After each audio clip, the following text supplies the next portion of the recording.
So here we will put lambda equal to 1. I is identity matrix 1 0 0 1. A already we know it is 0 1 minus 2 3. Let us put the value of x1. Already we have considered it is x11 x21 equal to 0. So we have 1 minus 1 2 minus 2. After matrix subtraction, x11 x21 equal to 0. This will provide x11 minus x21 equal to 0, and 2x11 minus 2x21 equal to 0. That's why we can say x11 equal to x21.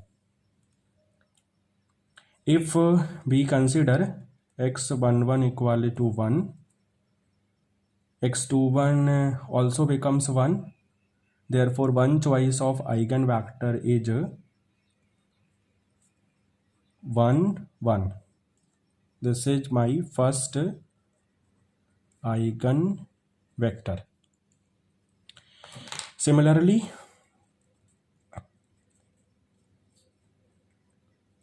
for lambda 2 equal to 2, we can define a second eigenvector according to relation.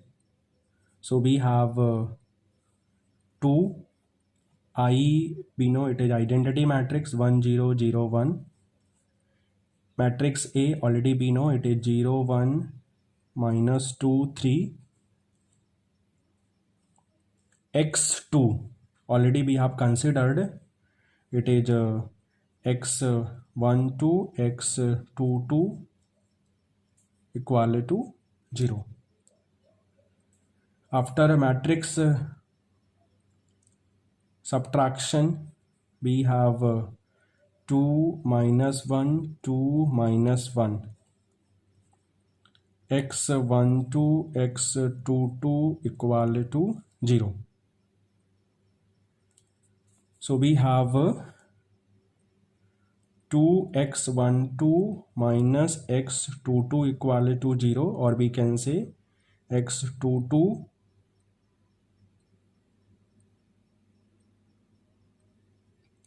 equal to 2x12. Similarly, we have 2x12 minus x22 equal to 0. So we have x22 equal to 2x12.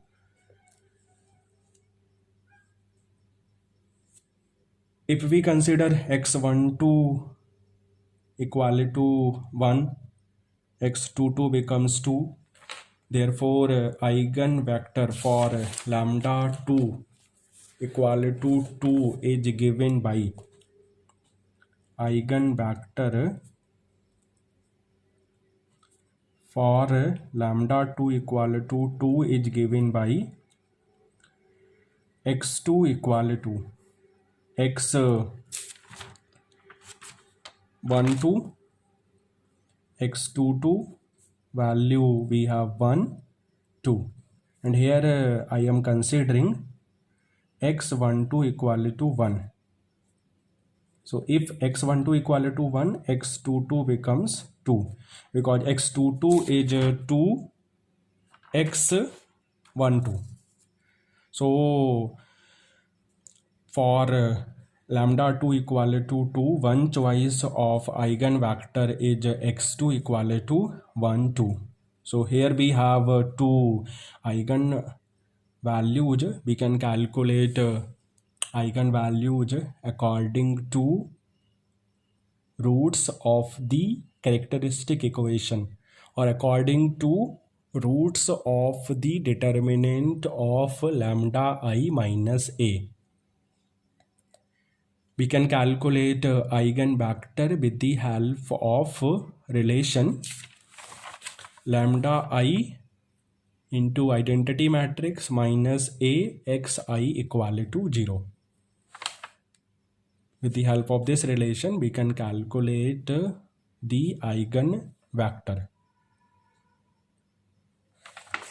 So thank you. I think one numerical is sufficient because it is not an important topic for the control system. So one numerical is sufficient. With the help of same concept, you can calculate eigenvalues and eigenvectors for matrix A. Thank you.